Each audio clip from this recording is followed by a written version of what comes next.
পুজো করেছি, ঠাকুরের বাসনগুলো তুলবো।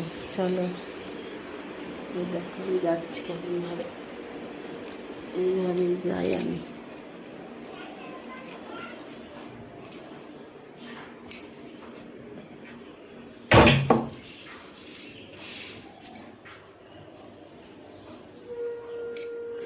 হাঁটতে পারি না একদমই।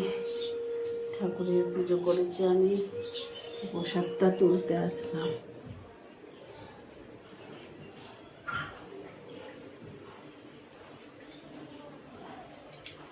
দেখো ঠাকুরকে পুজো দিয়ে গেছিলাম, এই দেখো এখন প্রসাদটা আমি তুলে নেবো।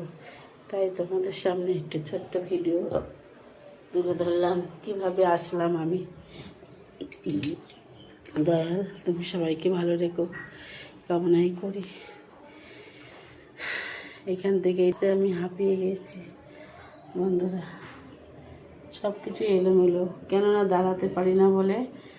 দাঁড়িয়ে ছাড়া তো সব কিছু গোছানো সম্ভব না, বসে বসে সবসময় সব কিছু হয় না, তাই ঘরটা একটু এলোমেলোই থাকে। যখন আমার হাতের কাছে এনে দেয় তখনই আমি সব কিছু গুছিয়ে গাছিয়ে রাখতে পারি বন্ধুরা, তাছাড়া রাখতে পারি না। তবে ঠাকুরের বাসন কটা এখন নামিয়ে ফেলি। আজ এই পর্যন্ত বন্ধুরা, সবাই ভালো থেকো, সুস্থ থেকো, সবাইকে জয় গুরু।